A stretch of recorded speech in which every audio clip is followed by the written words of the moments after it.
जय श्री राम। मैं आयुष्य सिंह बेस्ट। आज मैं सबसे हाईलाइटेड मुद्दे के बारे में बात करने जा रही हूँ, वो है 100 रुपए का पेट्रोल। जी हाँ, लोगों का कहना है कि 100 रुपए का पेट्रोल देखा पहली बार।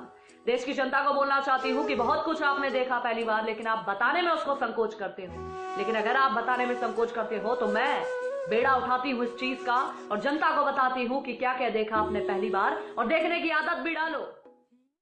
मैं देश की जनता को बोलना चाहती हूँ जिनका कहना है कि पहली बार देखा 100 रुपए का पेट्रोल, तो जनता को बताना चाहती हूँ कि पहली बार आपने देखा होगा चाइना को पीछे भागते हुए।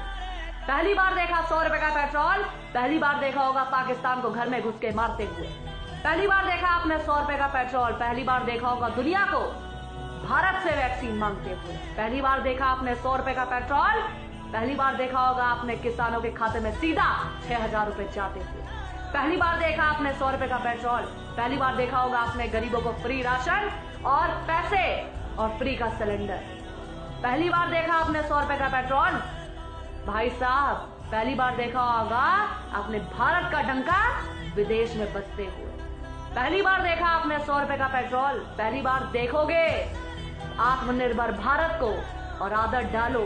और देश की जनता से बोलना चाहती हूँ जिनको 100 रुपए का पेट्रोल दिखता है, एक महीने में ज्यादा से ज्यादा कितना पेट्रोल भरवाओगे? 3 से 4 बार। आपके अगर 10 से 20 रुपए भी, अगर महीने में 40 से 50 रुपए भी ज्यादा अगर नहीं खर्च करने का दम रखते हो, तो कैसे उम्मीद करते हो कि देश का जवान आपके लिए और देश के लिए सरहद में बैठकर गोली खाए और किसी का बेटा शहीद हो जाए? जब आपकी सोच इतनी है 50 रुपए को गार्ड मारने की, तो दूसरे के बच्चे की जिंदगी क्यों दांव पे लगवाते हो? 100 रुपए का पेट्रोल देखते हो। मैं देश की जनता से बोलना चाहती हूँ, अगर आप में तड़ नहीं है एक महीने में देश के लिए या देश की सुरक्षा के लिए 50 रुपए ज्यादा भरने के लिए, तो अपनी गाड़ियों में आग लगा दो। क्योंकि आपकी सोच पर यह है कभी भारत की स्थिति डामाडोल होगी, आप तो कहोगे भाई मुझे 100 रुपए का पेट्रोल नहीं चाहिए, मुझे तो 40-50 में चाहिए। अगर इतना बनता है तो ठीक है, वरना देश को बेच दो, लेकिन मेरा पेट्रोल कम में होना चाहिए। आपकी सोच ऐसी है तो भाई साहब अपनी सोच अपने पास रखो। 100 रुपए का पेट्रोल मंजूर है, लेकिन देश को बिकता देखना मंजूर नहीं है, और देश का स्वाभिमान उठता देखना मंजूर है और देखेंगे। और 100 रुपए का पेट्रोल पहली बार नहीं, इससे पहले भी देखा।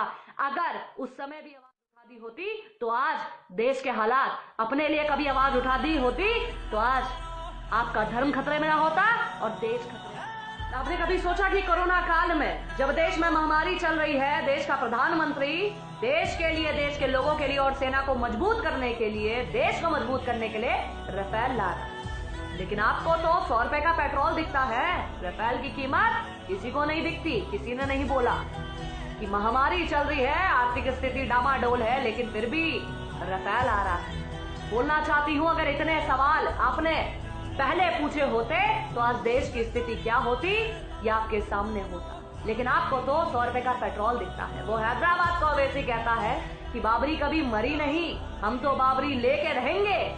बाबरी जिंदा है सबके दिलों में और सामने भी, लेकिन तुम 100 रुपए में अटके रहना, तुम पेट्रोल की बात करना।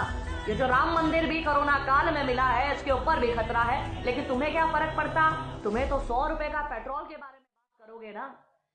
वो फैक्ट्स पे लड़ते हैं, वो पैसे पे नहीं, वो चीजों पर कि हम जाएं, हमारे बाद भी लोग लड़ते रहे इसके लिए और देखते रहे, इतिहास पढ़ते रहे और देश में कब्जा जमाए। तुम कहते हो 100 रुपए की पेट्रोल की बात करो, टमाटर प्याज की बात करो। इतिहास रहे ना रहे, धर्म रहे ना रहे, देश रहे ना रहे, हमारे बाद कोई सीख पाए ना पाए, दूसरा कब्जा कर ले, हमें इससे मतलब नहीं। लेकिन देश में पहली बार 100 रुपए पेट्रोल को आसमान छूते पहली बार देखा।